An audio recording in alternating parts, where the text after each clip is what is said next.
রাসূল সাল্লাল্লাহু আলাইহি ওয়াসাল্লাম ৫ ওয়াক্ত ফরজ সালাত শেষে যেসব দোয়া পড়ে, প্রথমত আল্লাহু আকবার একবার, আস্তাগফিরুল্লাহ ৩ বার, আল্লাহুম্মা আনতাস সালাম আসসালাম ওয়া মিনকাস সালাম তাবারাকা ইয়া জালালি ওয়ালা ইকরাম একবার, সুবহানাল্লাহ ৩৩ বার,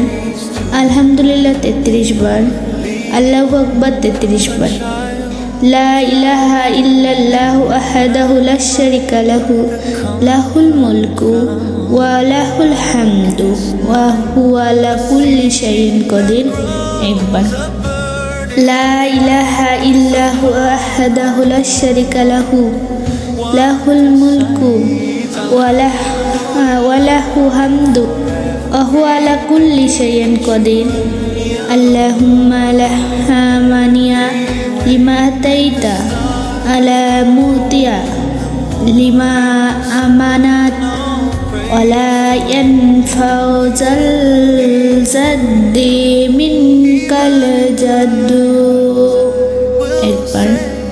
লা হাওলা ওয়ালা কুওয়াতা ইল্লা বিল্লাহ লা ইলাহা ইল্লাহু ওয়ালা না'বুদু ইল্লা ইয়াহু লাহু নি'মাতু আল্লাহুল ফাদুল আল্লাহুস সানাউল হাসান লা ইলাহা ইল্লাল্লাহু মুখলিসিনা আল্লাহু দিনা লা কারিয়াল কাফিরুন আয়াতুল কুরসি একবার, সূরা ইখলাস, ফালাক ও নাস একবার, আল্লাহুম্মা আইনি আলা যিকরিকা ওয়া শুকরিকা ওয়া হুসনি ইবাদাতিক একবার,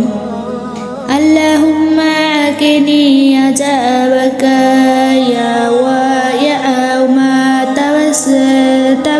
তাবআসু ইবাদাক একবার। সকালের শ্রেষ্ঠ দোয়া। আমি আল্লাহর প্রশংসা, পবিত্রতা ও মহিমা ঘোষণা করছি। তার সৃষ্ট বস্তুসমূহের সংখ্যার সমান, তার নিজের সন্তোষের সমান, তার আরশের ওজনের সমান ও তার বাণীসমূহ লেখার কালি পরিমাণ। সূরাটি হচ্ছে সুবহানাল্লাহি ওয়া বিহামদিহি আদাদাল খালকি ওয়া রিদা নাফসি ওয়া জিনাতা আরশি ওয়া মিন